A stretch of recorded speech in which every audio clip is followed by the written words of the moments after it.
हाँ करता हूँ। गुरु ब्रह्मा गुरु विष्णु गुरुदेवो महेश्वरा गुरु साक्षात् परब्रह्मा तस्मै श्री गुरवे नमः। ओम नमो ब्रह्मादिभ्यो ब्रह्म विद्या संप्रदाय कर्तृभ्यो वंश ऋषिभ्यो मखद्भ्यो नमो गुरुभ्यः। सर्वोपप्लवरहित प्रज्ञान घन प्रत्यगर्धो ब्रह्मैवाहमस्मि अहं पदार्थरहितः।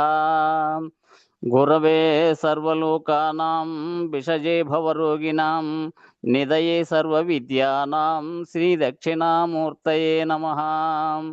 बृहद्वासिष्ठसिद्धान्तं पूर्णबोधोपदेशिका वेङ्कटेश्वर योगीन्द्रं सद्गुरुभ्यो नमो नमः। आत्मानात्ममतीतमनिशं केवलात्मोपदेशिकां वेमुल रामयार्य योगीन्द्रं सद्गुरुभ्यो नमो नमः। क्षराक्षरमतीतं च अचलपूर्णोपदेशिकां श्रीपूर्णानन्दपुल्लयार्य सद्गुरुभ्यो नमो नमः। द्वयात्मरहितसिद्धान्तं परमपुरुषप्रबोधकां श्रीविवेकानन्दसुब्बयार्य सद्गुरुभ्यो नमो नमः। अस्मद्गुरुसमारम्भं कृष्णसान्दीपमध्यमाम् ओङ्कारपीठपर्यन्तं वन्दे गुरुपरम्परम्। जय सद्गुरु प्रभु महाराज को जय। गुरु परम को जय। అవధూత గారి కందార్థములు అరయగ పరిపూర్ణంబున ఎరుకచ పంచీకృతం ఏర్పడినందు 24వ తత్వము మరువగ జీవుండునాయే మరియు వినుడి. ఓ జనులారా మరువక గనుడి 25వ తత్వమీశ్వరుడనబాడు 26వ తత్వమెరిగి ఎరుకను మాను మరియును వినుడి. ఓ జనులారా మరువక గనుడి. శ్రీమత్ ఫీల్కానాన్వయ స్వామి శ్రీ లక్ష్మణాచార్య సద్గురు కరుణం క్షేమముగ బయలు నెరిగియు నేమముతో లేని ఎరుక నేమము కనుడి. ఓ జనులారా ప్రేమతో వినుడి. వేమారులే లేదు వెంకటేశ్వర వాక్యం ఏమారక చదువు ఎరుక పవనమేను నేమము గనుడి. ఓ జనులారా ప్రేమతో వినుడి. जय सद्गुरु प्रभु महाराज को जय। गुरु परम को जय। जय गुरु।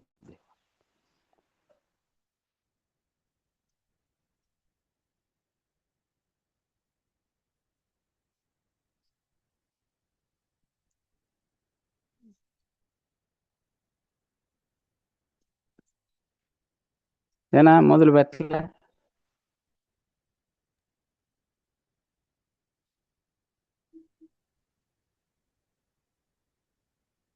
మ్యూట్ అయిపోయినాడు అన్నయ్య.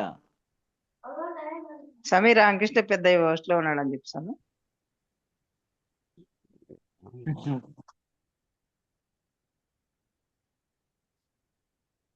అన్నయ్య మ్యూట్ చేసుకుంటాడు, ఇందాక అంటాడు, ఏం అర్థం కాలే.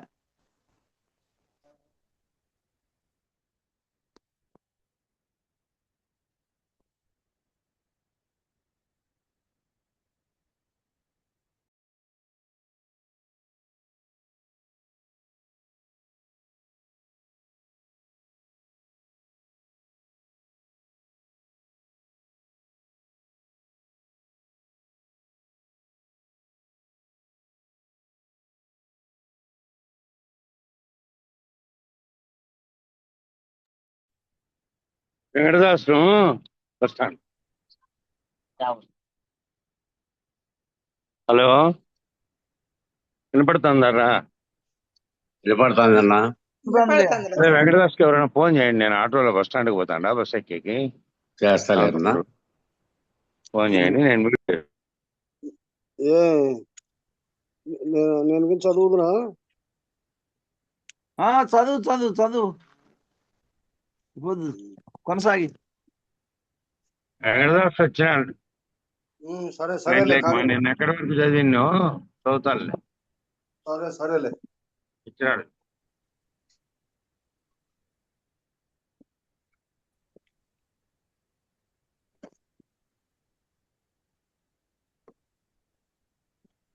నిన్న ఎక్కడ ఆపేవో అక్కడ నుంచి చదువుపా వెంకటదాస్.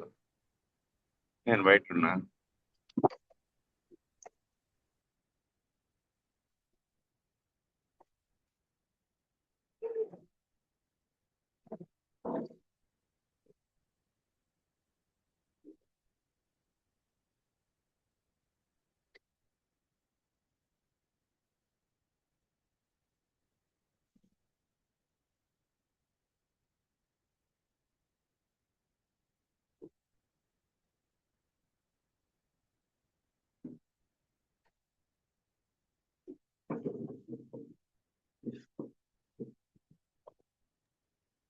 ఏం మరి వెంకటదాస్ విన్నాడో లేదో మరి. మీరేనన్నా చదవండి అన్న మరి.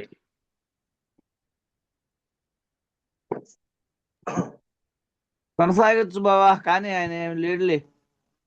ఏమి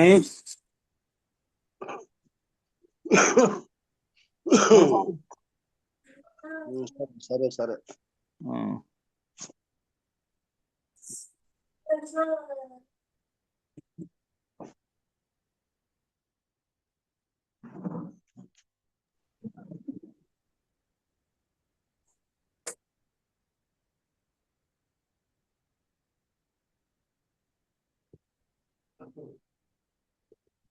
జయన్నా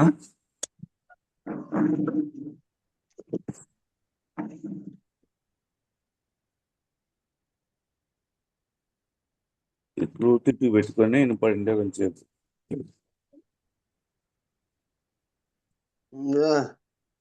నిన్న ఏటకైంది అట్టుంటే కొనసాగించప్ప. సరే.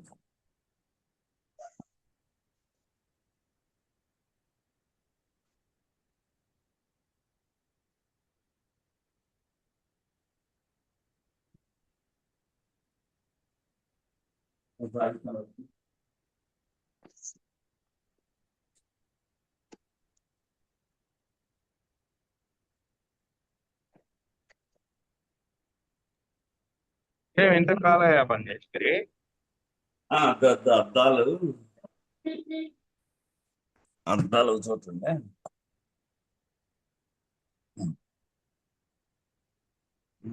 జయ గురు. ఉపాసన ద్వారా, సంపుటీకరణం ద్వారా, అనుస్వారం ద్వారా,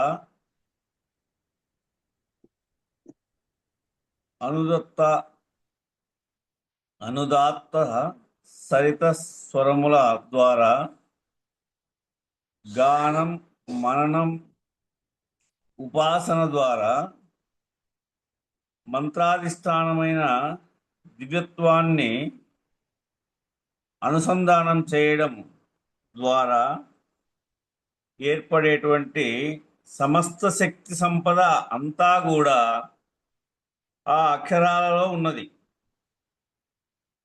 అట్టి శక్తిని తెలుసుకొని అట్టివారు వాటి అధిష్టానమైనటువంటి పంచబ్రహ్మలను తెలిసిన వారు ఎవరైతే ఉన్నారో ఈ పంచబ్రాహ్మణులు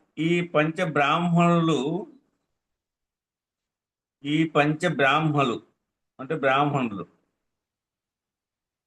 అట్టివారు వాటి అధిష్టానమైన పంచబ్రహ్మలను తెలిసిన వారు ఎవరైతే ఉన్నారో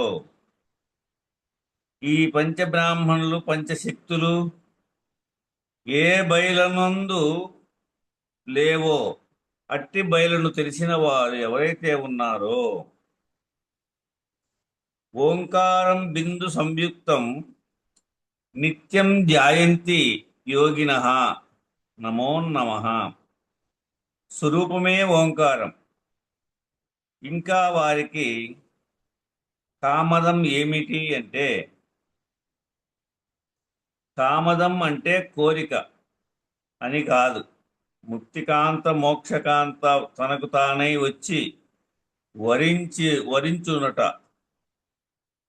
అలా దేశికేంద్రులను నాకు ముక్తి మోక్షము ఇవ్వమని ప్రార్థించడట. దేశికేంద్రులు ఎందుకంటే ప్రార్థించడానికి ఈశ్వరుడు ఎక్కడ, బ్రహ్మ ఎక్కడ, తానెక్కడ, ఇన్ని లేవు కదా, ఇదంతా ఎరుక కదా. ఈ ఉపాసన ద్వారా అంటే తాను ఏదైతే గురూపాసన కలిగి ఉంటాడో, సంపుటీకరణం ద్వారా ఏదైతే మమేకమై కలిగి ఉంటాడో, అనుస్వారం ద్వారా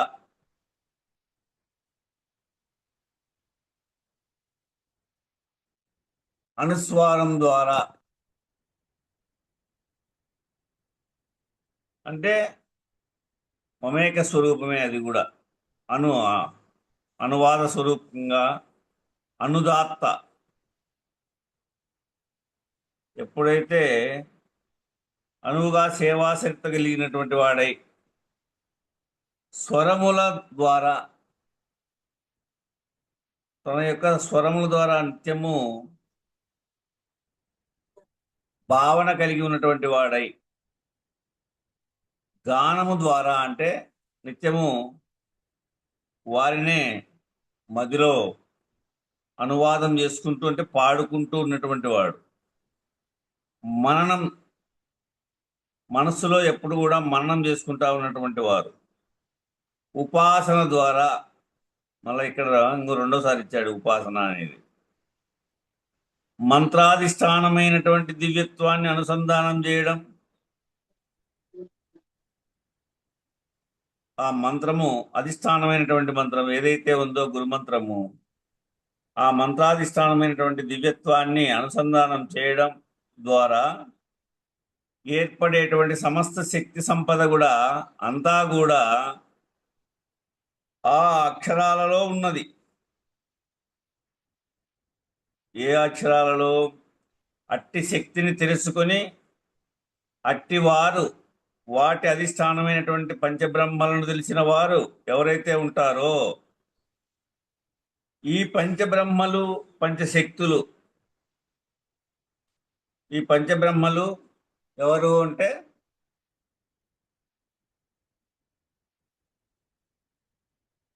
బ్రహ్మ, విష్ణు, ఈశ్వర, సదాశివ, రుద్ర, సదాశివ. ఈ పంచబ్రహ్మలు, పంచశక్తులు, ఇచ్ఛాశక్తి, క్రియాశక్తి, ద్రవ్యశక్తి, పరాశక్తి, ఇటువంటి పంచశక్తులు ఏ బయలునందు లేవో,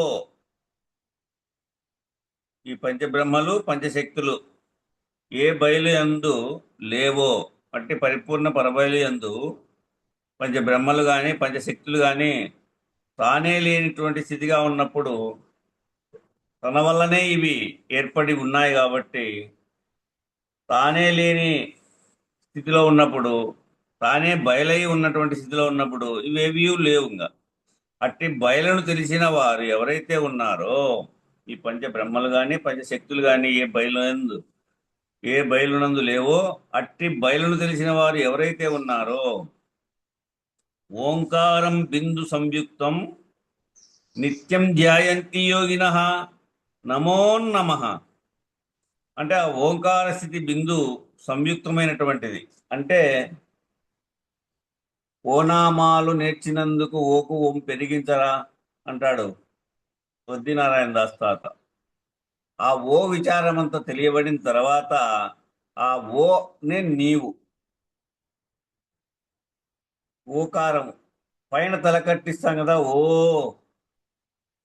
ఆ పైన ఇచ్చేటువంటి ఆ కొమ్మే చైతన్యమైనటువంటి ఆత్మ. ఆ బిందువే ఓం. పులి స్టాప్ వాటికి పైన నిన్న విచారించాం దీన్ని. ఆ ఓమే బిందు. ముందు బిందు అను స్వరాన్ని జోడించడం ద్వారా ఓంకారం బిందు సంయుక్తం నిత్యం ధ్యాయంతి యోగినః. నిన్న ఇదే శృతి ప్రమాణాన్ని కూడా నిన్న కూడా విచారించాము కడాన. ఇది ఓంకారం బిందు సంయుక్తం నిత్యం ధ్యాయంతి యోగినః నమో నమః. అంటే స్వరూపమే ఓంకారం, నీ యొక్క స్వరూపమే ఓంకారం. ఇంకా వారికి కామదం ఏమిటి అంటే, కామదం అంటే కోరిక అని కాదు, ముక్తికాంత మోక్షకాంత తనకు తానై వచ్చి, ఆ ముక్తికాంత మోక్షకాంత తనకు తానై వచ్చి వరించునట. అలా దేశికేంద్రులను, ఎవరిని? పూర్ణస్థితి పొందినటువంటి మహనీయులను, అటువంటి దేశికేంద్రులను ముక్తికాంత మోక్షకాంత తనకు తానే వచ్చి వరించునట. నాకు ముక్తి మోక్షము ఇవ్వమని ప్రార్థించడట. ఆయన దేశికేంద్రులు నాకు ముక్తి మోక్షమి అని ఏమి ప్రార్థించాడు.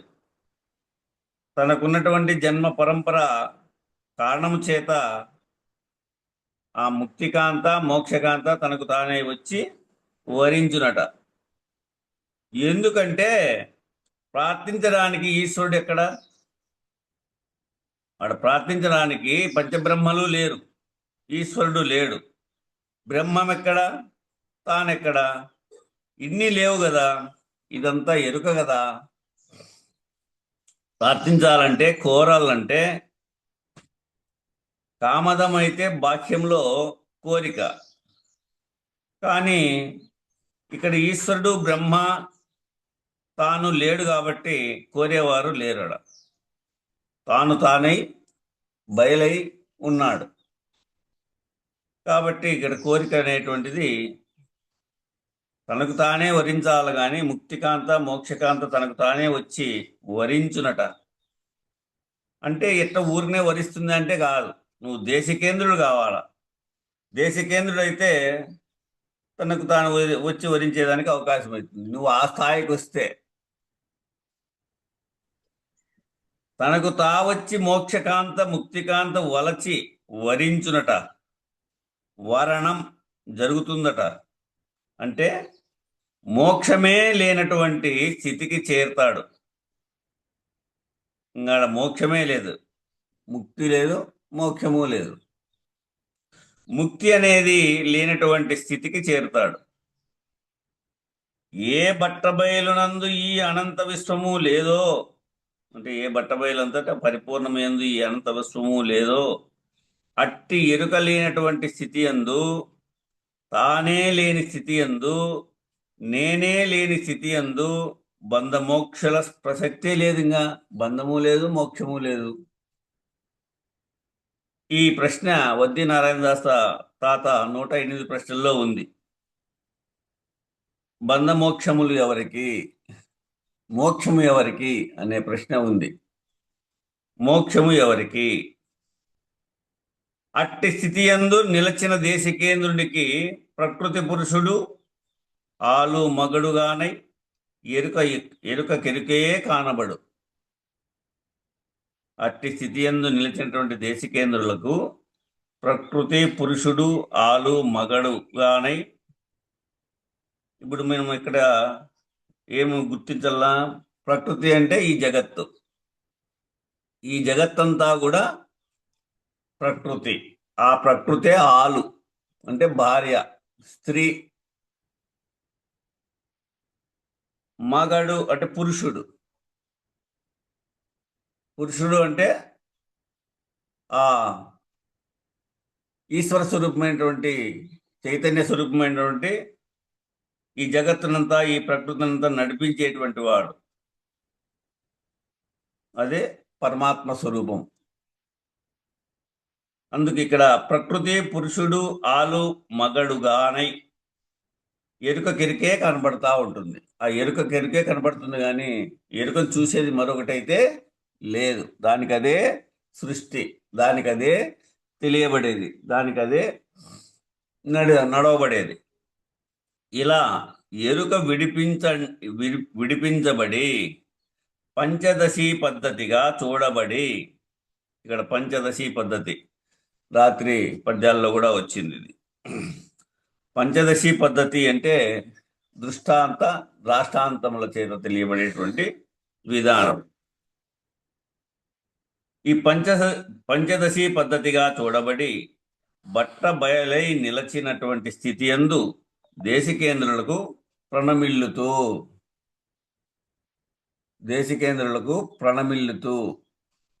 అంటే మనము సేవ చేస్తూ, వీటికి ఈ కందార్థం అయిపోయింది. హరి ఓం శ్రీ గురుభ్యో నమః. 52 చదవండి.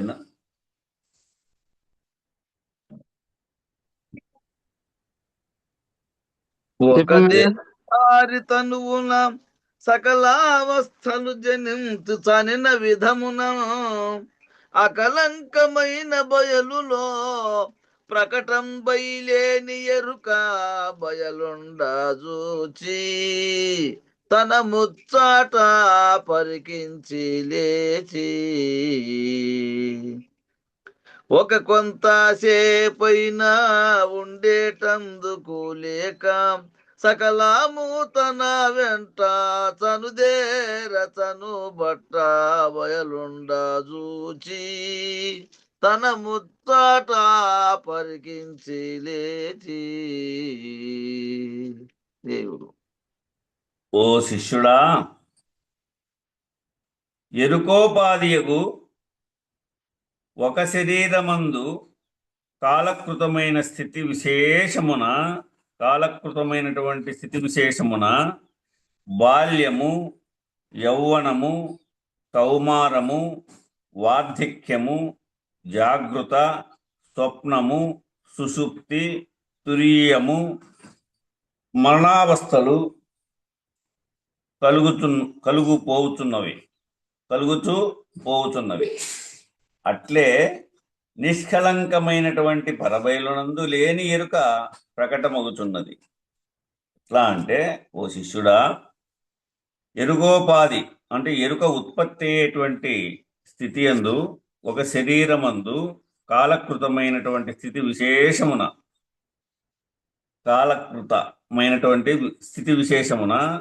బాల్యము కలుగుతా ఉంది, యౌవనము కలుగుతా ఉంది, కౌమారము, వార్ధక్యము, జాగృత, స్వప్నము, సుషుప్తి, తురీయము, మరణావస్థలు ఇవన్నీ కలుగుతా పోతున్నవి.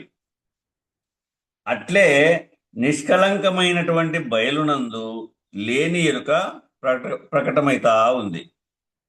ఏమి నీవు రాకమునుపు, నీవు ఉన్న ఇప్పుడు, నువ్వు పోయిన తర్వాత కూడా స్వతసిద్ధమై ఉన్నటువంటి సర్వకాలములందు, సర్వదేశములందు, సమస్త వస్తువులందు చెలించకుండా ఉన్నటువంటి ఆ పరబయలునందు ఇది లేకనే వచ్చి, ఈ లేని ఎరుక లేకనే వచ్చి ప్రకటమైతా ఉంది. ఎరుక తన మూలమును విచారించగా, ఈ విధంగా ఏది విచారించల్లా? ఎరుక తనంతకు తాను తన మూలాన్ని విచారించుకుంటా పోతే, నేను ఎట్లొచ్చినాను?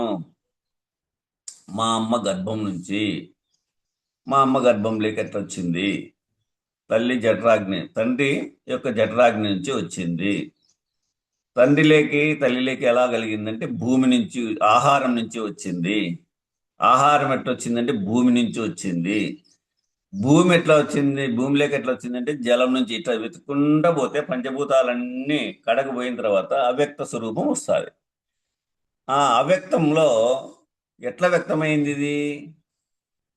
అవ్యక్తం నుంచి మహత్ అయింది, మహత్తు నుంచి మహదంకారం అయింది, మహదంకారం నుంచి శక్తులైనాయి.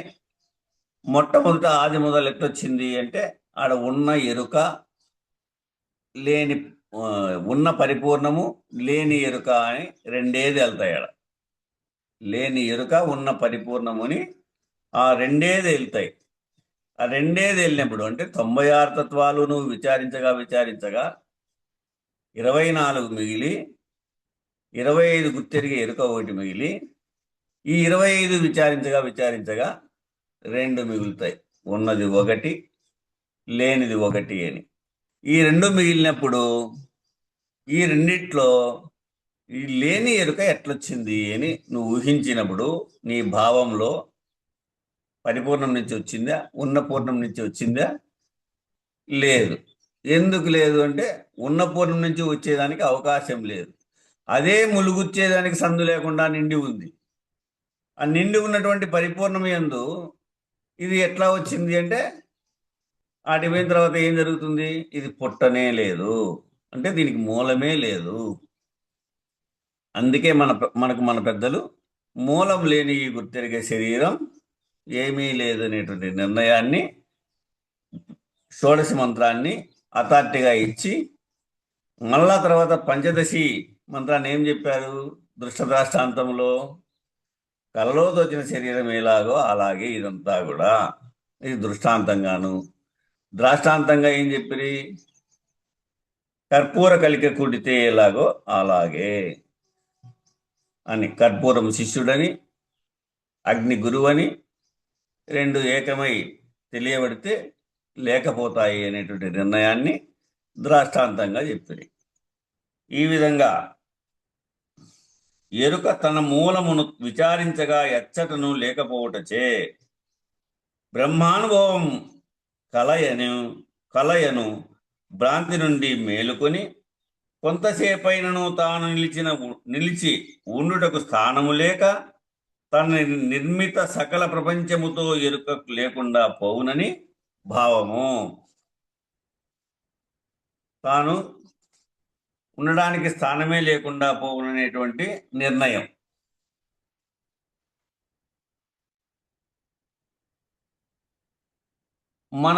మనమందరము దేహదారులమే కాబట్టి మనమంతా కూడా దేహాన్ని ఆధారంగా చేసుకుని ఉండేవాళ్ళమే. కాబట్టి ప్రత్యక్ష ప్రమాణమైనటువంటి దేహదారిని స్వీకరించి మరి ప్రత్యక్ష ప్రమాణమైనటువంటి దేహదారుణ్ణి ఎవరు? ఆ అఖండ గురు పరమాత్మ. అన్నిటి యందు ఉండేటువంటిది.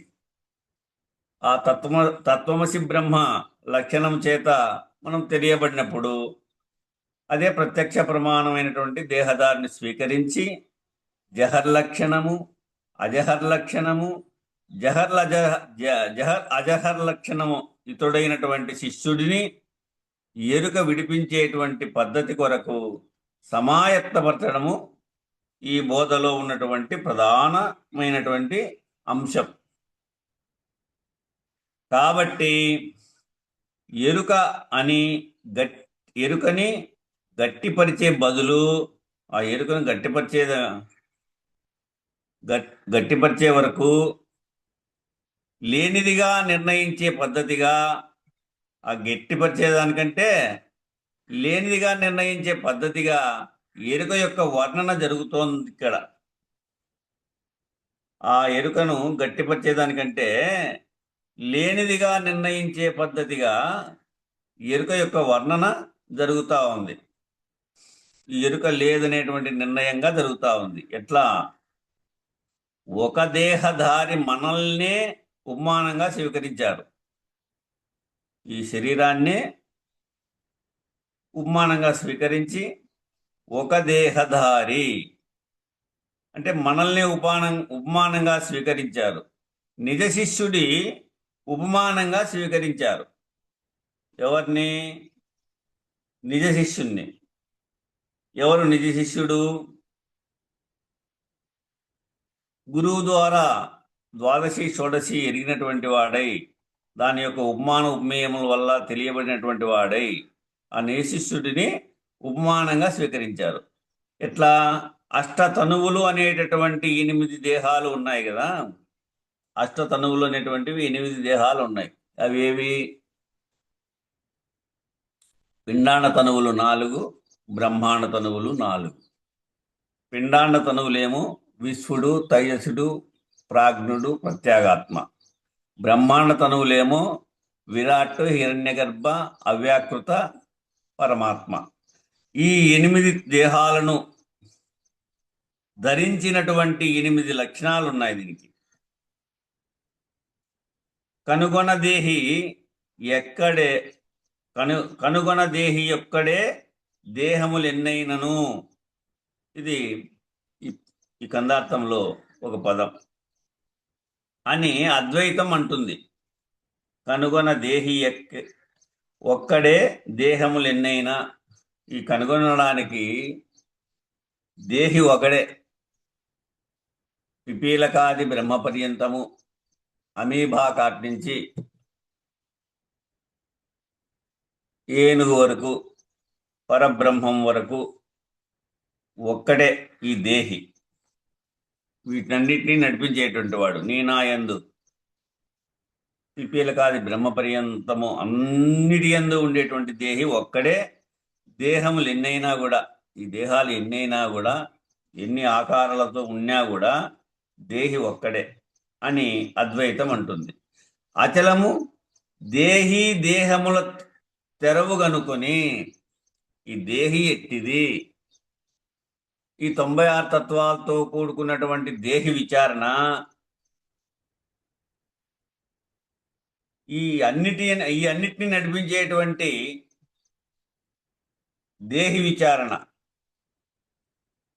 దేహి దేహాలను, ఈ దేహమును, ఈ 96 తత్వాలతో కూడుకున్నటువంటి దేహమును, వీటికి అతీతంగా ఉండి అన్నిటినీ నడిపించేటటువంటి దేహిని, ఈ దేహి దేహములు తెరవు కనుగొని ఆరింటిని ఎగురగొట్టు, ఆ రెండింటినీ కూడా తీసేయి అని మనం ఉపమానం చిన్నగా ఒకటి చెప్పుకుంటున్నాం. ఇక్కడ గ్రంథాల్లో రాసినటువంటిది అయితే కాదు, కానీ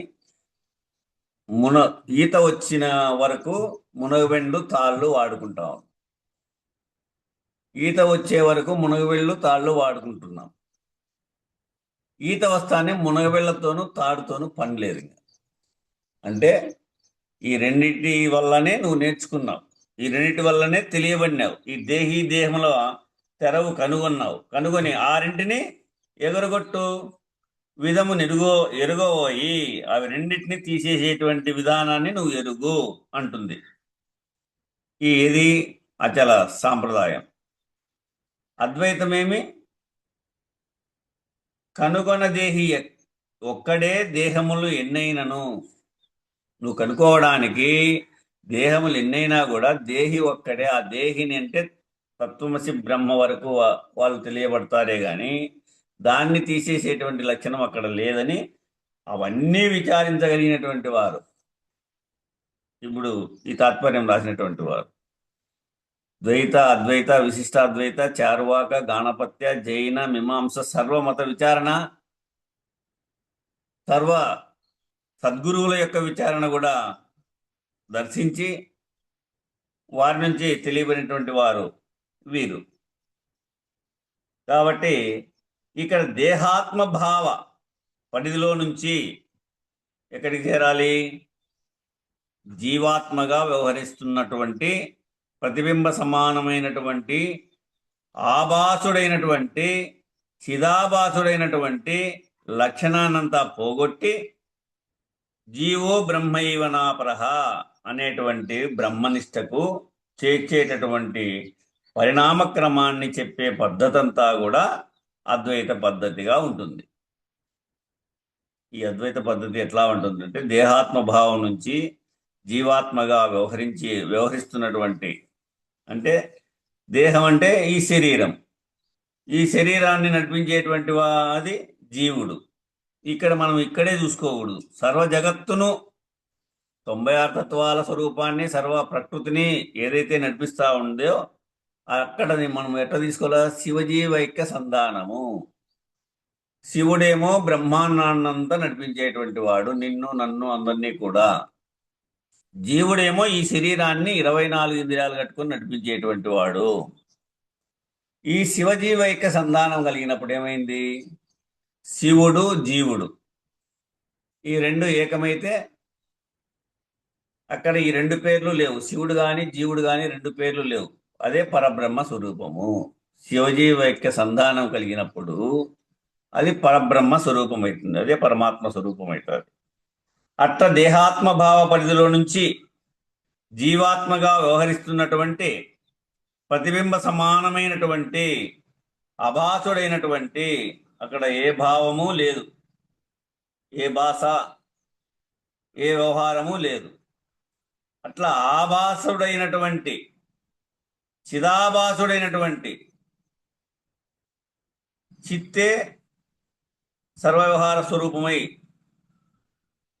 ఉండేటువంటి లక్షణాన్ని పోగొట్టేసి, ఈ లక్షణాన్నంతా పోగొట్టి జీవో బ్రహ్మ ఇవ నాపరహ, జీవుడే బ్రహ్మస్వరూపము అనేటువంటి బ్రహ్మనిష్టకు చేర్చేటటువంటి పరిణామ క్రమాన్ని చెప్పే పద్ధతి అంతా కూడా ఏదప్ప అంటే అద్వైత పద్ధతి.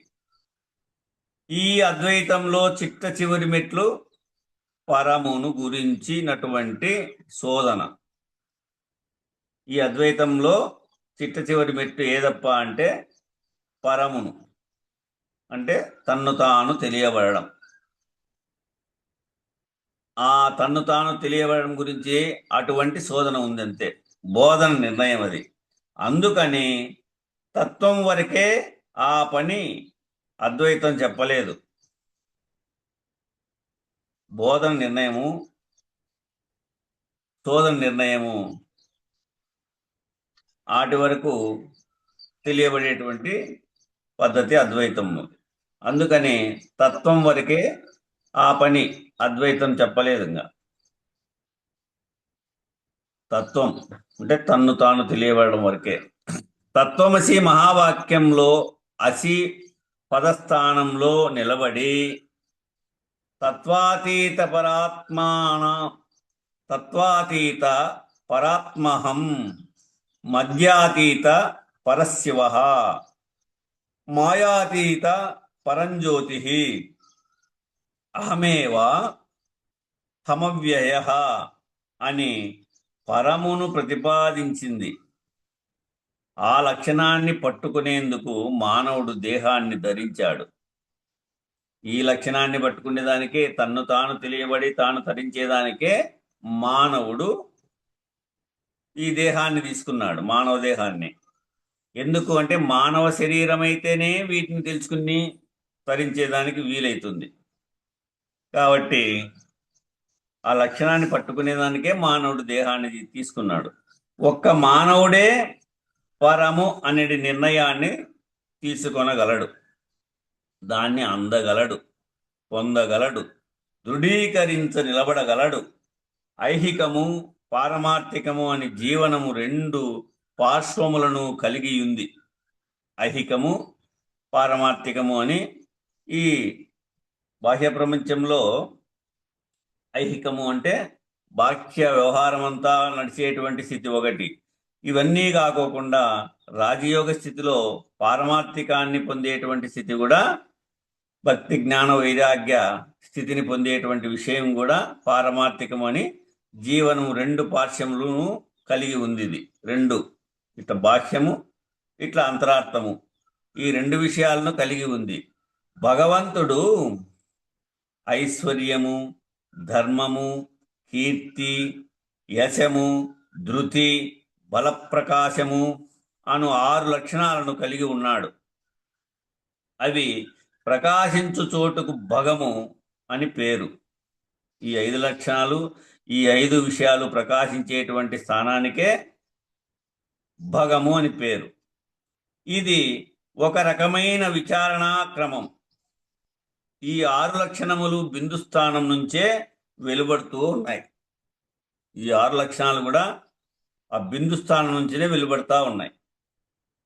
ఎక్కడైతే తల్లి గర్భమయందు బిందు స్థానం ఏర్పడిందో అక్కడి నుంచినే అనంత ప్రకృతి కూడా బిందు స్థానం నుండే వ్యక్తమైంది. అనుస్థానం నుంచి వ్యక్తమవుతుంది. అది అణువు నుంచి ప్రారంభమై వ్యక్తమైంది. కణాదుడు అనేటువంటి మహర్షి చెప్పారు దీన్ని.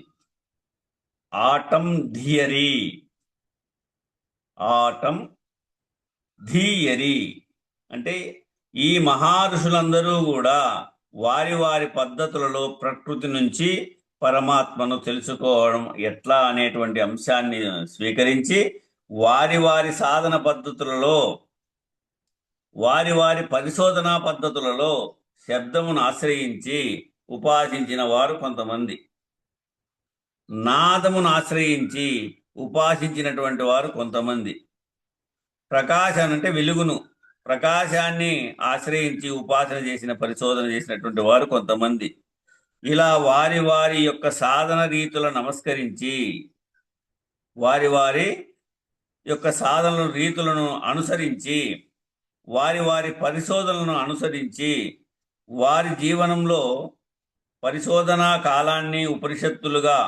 వ్యక్తీకరించారు. ఈ విధంగా ఏదైతే ఉందో వారి వారి యొక్క పద్ధతుల్లో ఏది చేసినా ఆ అఖండ గురు పరమాత్మను తెలియబడేటువంటి పద్ధతిగా ప్రయత్నం చేసి ఆ విధమైనటువంటి ప్రయాణం చేసుకుంటూ వచ్చారు. కొంతమంది ఏమో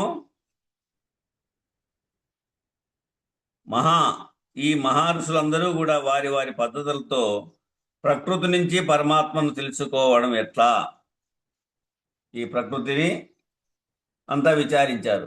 ఆ ప్రకృతి నుంచి విచారించగా ఈ ప్రకృతిని అంతా నడిపించేటువంటిది ఒకటేదో ఉంది అనే విషయంగా ఆ అంశాన్ని స్వీకరించి వారి వారి సాధనా పద్ధతుల్లో వారి వారి పరిశోధనా పద్ధతుల్లో వాళ్ళు సాధన చేసుకుంటూ సాధనలో వాళ్ళకి ఏ విధమైనటువంటి ఏ కాలంలో ఏమి ఏర్పడిందో తన మదికి వాళ్ళు సాధన చేయగా ఆ అంశాన్ని వారి పద్ధతుల్లో వారి వారి పరిశోధనా పద్ధతుల్లో శబ్దమును ఆశ్రయించినారు. వారు పరిశోధన చేయగా ఏమి శబ్దమును ఆశ్రయించారు. ఈ శబ్దం వలనే ఆకాశం ఏర్పడింది అని. శబ్దమే ఆకాశము, ఆకాశమే శబ్దము. శబ్దము ఆకాశము ఎంతుందో ఆత్మస్వరూపం కూడా అంతయు ఉంది అని ఆ శబ్దంను ఆశ్రయించి ఉపాసించినారు కొంతమంది. ఇక నాదమన్నా శబ్దమన్నా ఒకటే అనుకుంటాం మనం. నాదమును ఆశ్రయించి ఉపాసించిన వారు కొంతమంది. నాదము అంటే శబ్దములో కొద్దిగా, ఇప్పుడు మనం పలుకేమో శబ్దము, వీణ వాయిస్తే వచ్చేది నాదం. వీణ తంతి కట్టింటారు కదా, ఒక బుర్ర కట్టి, సొరకాయ బుర్రకు ఎదురు బొంగ కట్టి ఆ ఎదురు బొంగకు ఒక శిల వేసి ఆ శిలను ఈ సొరకాయ బొంగకు ఒక శిల వేసి ఒక తంతి కట్టింటారు. ఆ తంతి ఏదప్ప అంటే ఇది వెన్నెముక. వెన్నెముక ఏమో ఆ ఎదురు బుర్ర, ఈ తల ఏమో ఆ సొరకాయ. ఈ తలంతా మెడకాటి నుంచి పైకి బ్రహ్మాండం, ఆ బుర్ర బ్రహ్మాండం. ఈ వెన్నెముక అంతా పిండాండం. ఈ శరీరం మెడకాటి నుంచి కిందికి అంతా ఇది పిండాండం. ఈ పిండాండానికి ఆ బ్రహ్మాండానికి ఒక దారం ఉంది దీంట్లో. ఈ పిండాండానికి బ్రహ్మాండానికి నాద బ్రహ్మము అని వారు సాధన చేస్తూ తెలియబడేటువంటి శబ్దం అది. శబ్దం అంటే భాష్యంలో ఇప్పుడు పలికేటువంటిది శబ్దము. లోపల నాద బ్రహ్మం వాయిస్తూ ఉంటుంది. నాద బ్రహ్మాన్ని సాధన ద్వారా అంతర్ముఖంగా తెలియబడేటువంటి స్థితి.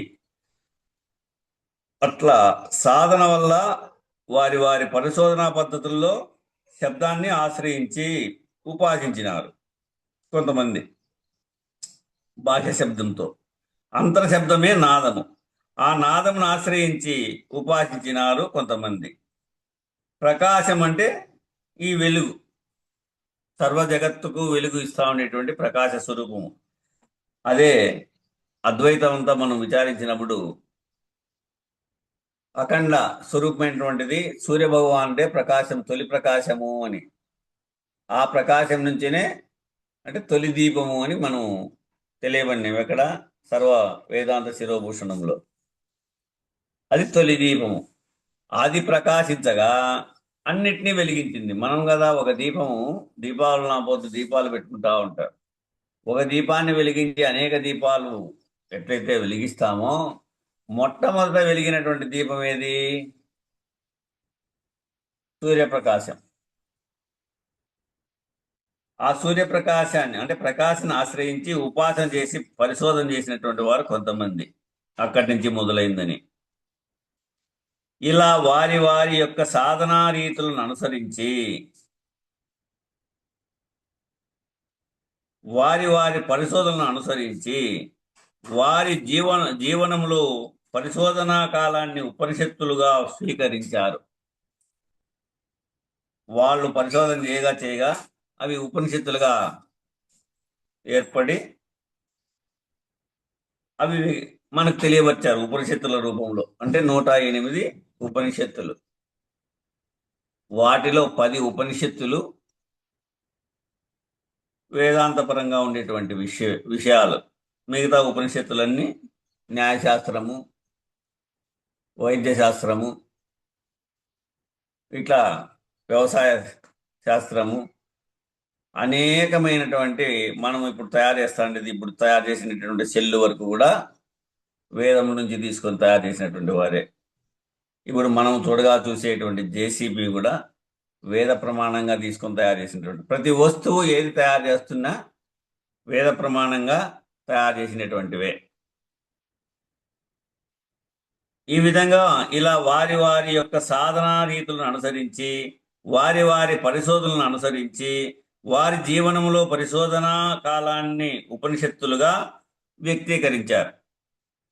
తరువాత తరం వారికి వాటిని బోధించి అందించారు. తరువాత తరం వాళ్లకు వాటిని బోధించి అందించారు. ఈ మహామహనీయులు రామాయణం కానీ, భారతము కానీ, భాగవతము కానీ ఏదైనా ఒక ఉపనిషత్ అథారిటీతోనే మనకు ఇప్పుడు గురుగీత ఉంది, స్కాంద పురాణ అథారిటీతో వచ్చింది. ఇప్పుడు ఇది సీతారామాంజనేయ సంవాదం ఉంది, అది బ్రహ్మాండ పురాణం నుంచి తీసుకొని చెప్పారు అని చెప్తారు. ఇట్లా ప్రతి ఒక్కటి కూడా ఉపనిషత్ ద్వారానే అందినాయి. మనకు ద్వాదశి శివరామ దీక్షితులు అనంతోపనిషత్తు నుంచి తీసుకున్నారు.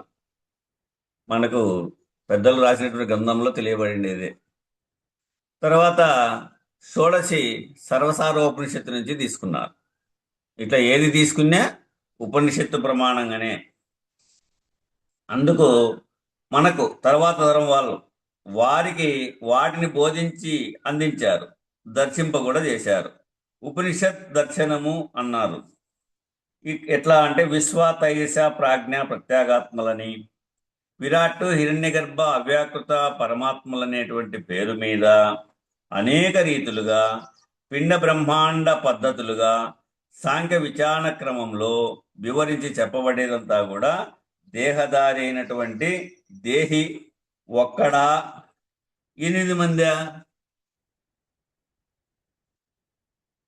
దేహదారి అయినటువంటి దేహి ఒక్కడా 8 మంది? ఈ విధంగా భగవద్గీతలో వేదవ్యాసుడు సమాధానం చెప్పాడు.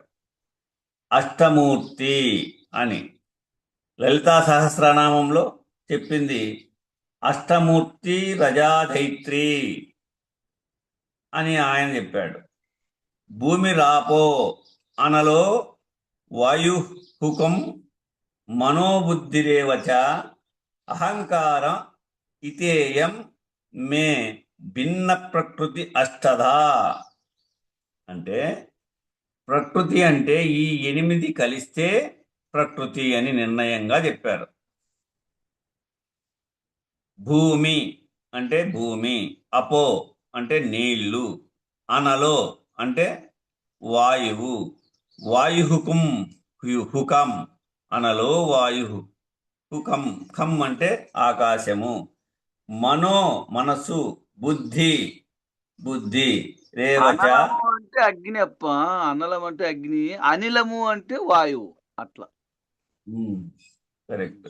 అందుకే ఇక్కడ వాయుహుకం అని వాయువు అని కూడా రాశారు.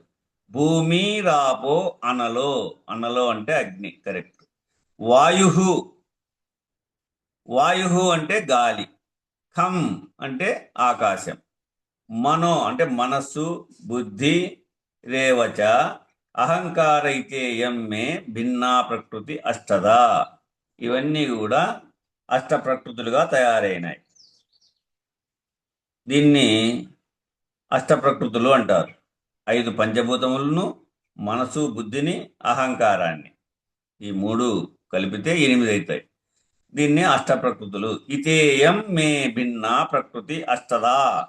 అష్టదా అంటే 8. ఇది 8 ప్రకృతులుగా, అంటే ప్రకృతి అంటే ఈ 8 కలిస్తే ప్రకృతి అని నిర్ణయంగా చెప్పినారు.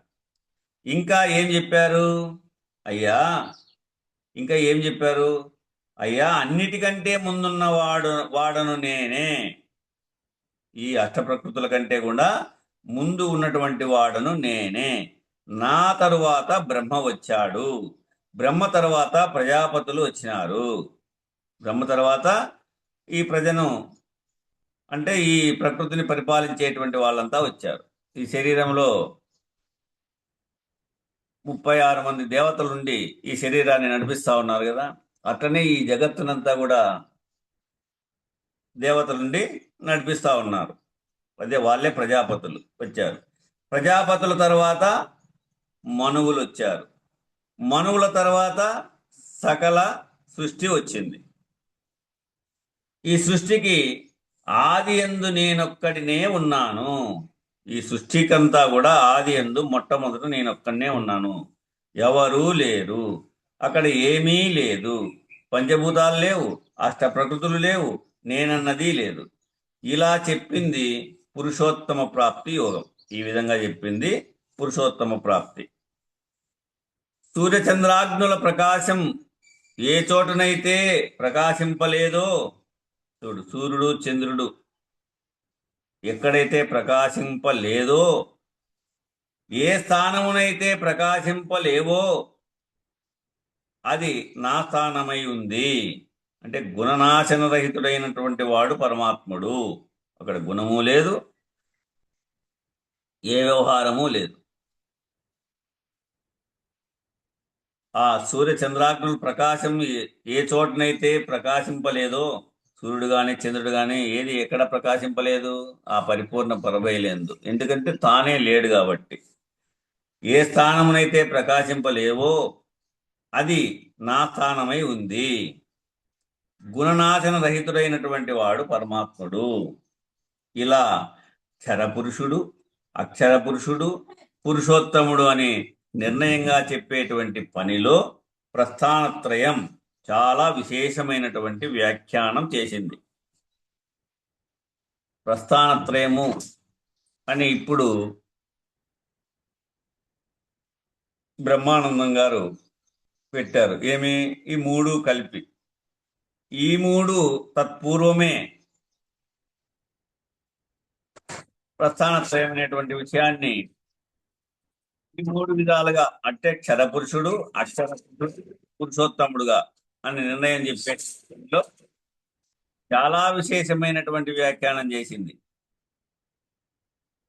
కాబట్టి ఈ విచారణా క్రమమంతా కూడా చేసినటువంటి వారు ఎవరైతే ఉన్నారో, ఈ క్షరపురుషుణ్ణి, అక్షర పురుషుణ్ణి, పురుషోత్తముణ్ణి, ఈ 3 ఎవరంటే, క్షరపురుషుడు అంటే శరీరంలో ఉన్నటువంటి జీవుడు, అక్షర పురుషుడు అంటే బ్రహ్మాండంతా నడిపించేటువంటి ఈశ్వరుడు.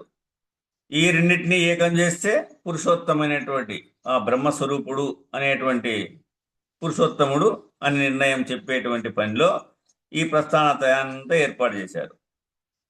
అంటే జీవ విచారణ పిండాండము, ఈ పిండాండ విచారణం అంతా జీవ విచారణ, బ్రహ్మాండ విచారణం అంతా అక్షర పురుషుడైనటువంటి ఈశ్వర విచారణ. తర్వాత ఈ 2 ఏకం చేస్తే వచ్చేటువంటి పురుషోత్తముడు ఆ నిత్యమై, నిర్మలమై, నిర్వీకారమై, అచలమై, అంటే చలించని స్థితిగా ఉంటాడు. మళ్ళా చలించే గుణం కూడా కలుగుతుంది. అది చలాచలమై అది కలిగి ఉంటుంది. పురుషోత్తముడు అని నిర్ణయంగా చెప్పేటువంటి పనిలో ప్రస్థానత్రయం చాలా విశేషమైనటువంటి వ్యాఖ్యానం చేసింది. కాబట్టి ఈ విచారణ క్రమం అంతా కూడా చేసేటటువంటి వారు ఎవరైతే ఉన్నారో, ఈ క్షరపురుష విచారణ, అక్షర పురుష విచారణ, ఇది మమేకమైనటువంటి తత్వమసి బ్రహ్మ నిర్ణయంగా పురుషోత్తమ స్థితిని ఎవరైతే పొంది ఆ నిర్ణయాన్ని చెప్పేటువంటి పనిలో ప్రస్థానత్రయం చాలా విశేషమైనటువంటి వ్యాఖ్యానం చేస్తుంది. కాబట్టి ఈ విచారణ క్రమం అంతా కూడా చేసినటువంటి వారు ఎవరైతే ఉన్నారో ఈ అధ్యయనం ద్వారా కొన్ని నిర్ణయాలను పొందారు. ఇటువంటి అధ్యయనం ద్వారా కొన్ని నిర్ణయాలు అయితే పొందినారు. సాపేక్ష సాక్షీశ్వరుడు అని నిర్ణయం చేశారు. సాపేక్ష సాక్షీశ్వరుడు అనేటువంటి నిర్ణయాన్ని చేశారు. వ్యవహార సాక్షి, విషయ సాక్షి లేక ఇంద్రియ సాక్షి, ఇట జీవేశ్వరత్రయములో జగత్తు జీవుడు ఇద్దరికీ కూడా సాక్షి అయినటువంటి వారు ఎవరప్ప అంటే ఈశ్వరుడు అనే నిర్ణయాన్ని చేశారు మనకు. ఇలా రకరకాలైనటువంటి అన్వయ అభేదాలతో చెప్పబడింది. ఈ విధంగా ఉపనిషత్తు ప్రమాణంగా ఈ విధంగా రకరకాలైనటువంటి అన్వయ అభేదాలతో, భేదాలు లేకోకుండా అన్వయం కలిగినాయి. ఇలా అన్వయ అభేదాలలో చెప్పబడింది. అయితే ఇంతకీ తనుత్రయమా లేదా అష్టతనువులా అంటే ఇవి మూడు తనువులా లేదా అష్టతనువులా అంటే అచల పరిపూర్ణ రాజయోగ పద్ధతిగా 8 దేహములు. అచల పరిపూర్ణ రాజయోగ పద్ధతిగా అయితేనేమో 8 దేహాలు. వేదాంత పంచవింశతి ఆధారంగా అయితే వేదాంత పంచవింశతి అంటే 25 తత్వాల విచారణలో అయితే అక్షర పరబ్రహ్మాండ పంచీకరణ పద్ధతిగా, ఈశ్వర పంచీకరణ పద్ధతిగా, దృగ్దృశ్య వివేకాన్ని ఆధారంగా చేసుకొని నిర్ణయం చేసినప్పుడు అష్టతనువులు, అష్ట వ్యవహారములు, అష్టలయములు, అష్టతను నిర్ణయ పద్ధతి అని దానికి పేరు. అక్కడైతే బ్రహ్మాండ పంచీకరణ రాజయోగ స్థితిలో ఉండి వేదాంత పంచవింశతి అంటే 20 తత్వాల విచారణలో అయినా కూడా అక్షర పరబ్రహ్మాండ పంచీకరణ పద్ధతిగా అయినా, ఈశ్వర పంచీకరణ పద్ధతిగా అయినా ఇవన్నీ మనకు భద్రాద్రామ శతకంలో తెలియబడతాయి.